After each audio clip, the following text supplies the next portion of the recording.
Compare Orlando to every city across America that's doing that. We rank third. The list reads New York, Los Angeles, Orlando in the success equation. Pretty lofty company. Yes. Now was this all Mayor Frederick's brainchild originally? There's no doubt that we could not have done what we've accomplished without the leadership of Bill Frederick. He's been very special, not only in the arts but in other areas. But in fact, United Arts of Central Florida, as we now know it, has really been crafted literally by Bill's personal hand.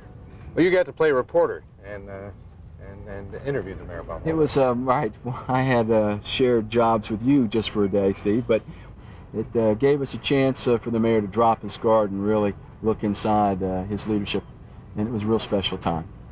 What's been this vision that's kept you so ambitious in a positive way?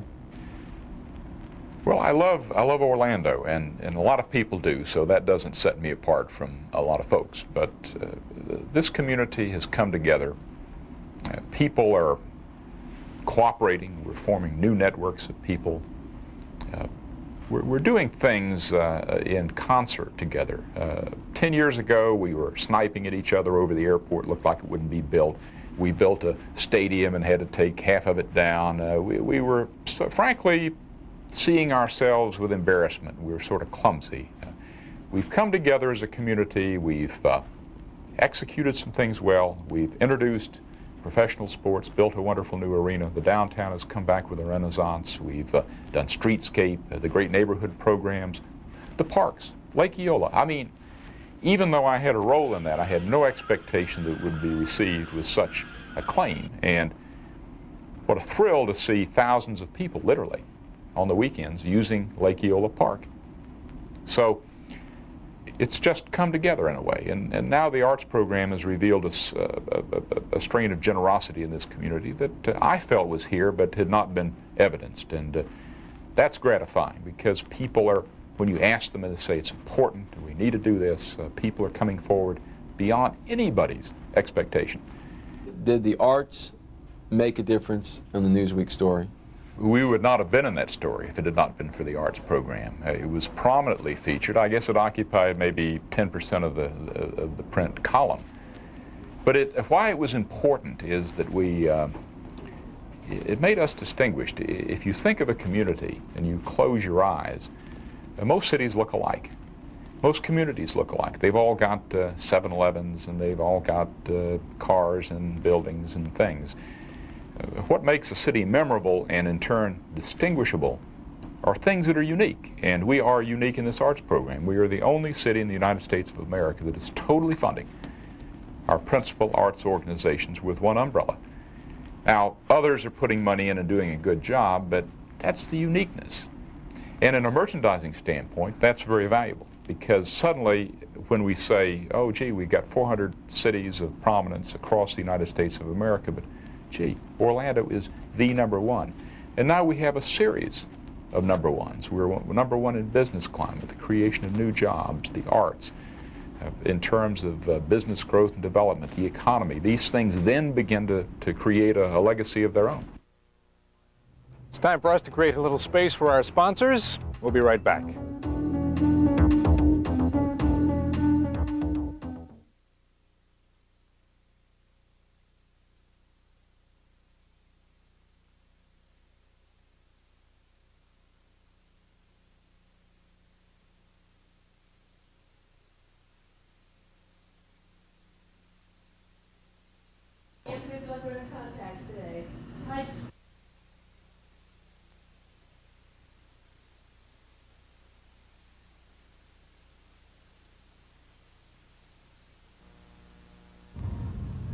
Welcome back, everyone.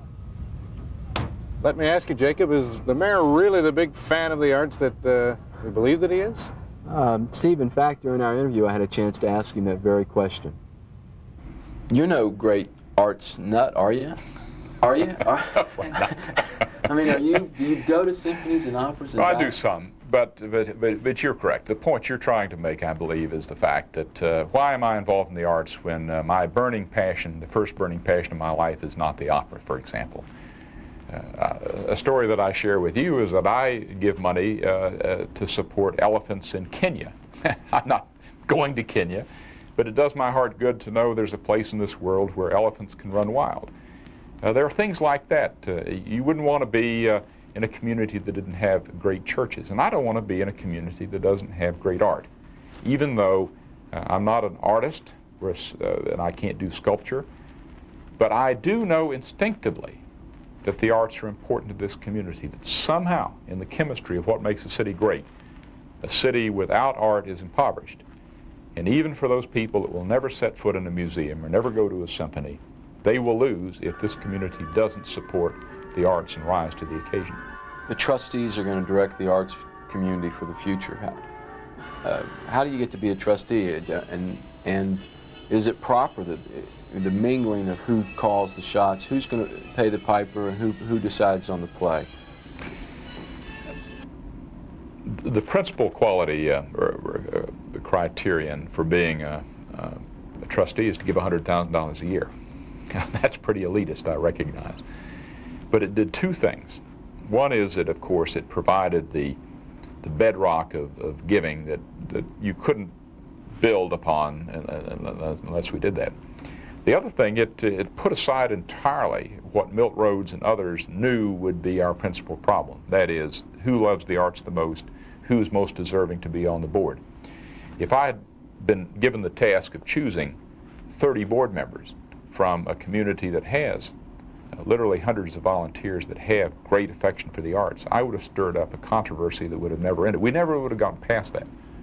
So we made it very easy. If you got 100, you can be on. And that I didn't get a single gripe from any of the old war horses in the arts, and anyone that wants to come on, all they have to do is just bring their check and they're welcome. What's really going on when I see these trustees talking? They're getting to know each other. You would think, and someone maybe watching this would think, that in a community our size, that Tom Young, who's the president of Martin & Marietta, would know Dick Nunes, who's the president of Disney, or Steve Liu, the president of Universal, or Doug Martin at Tupperware. They don't know each other. I mean, they know the names and they would recognize each other in passing, but there's very little opportunity to socialize and get to know who has kids and, gee, Tom, how's Paige, and so forth.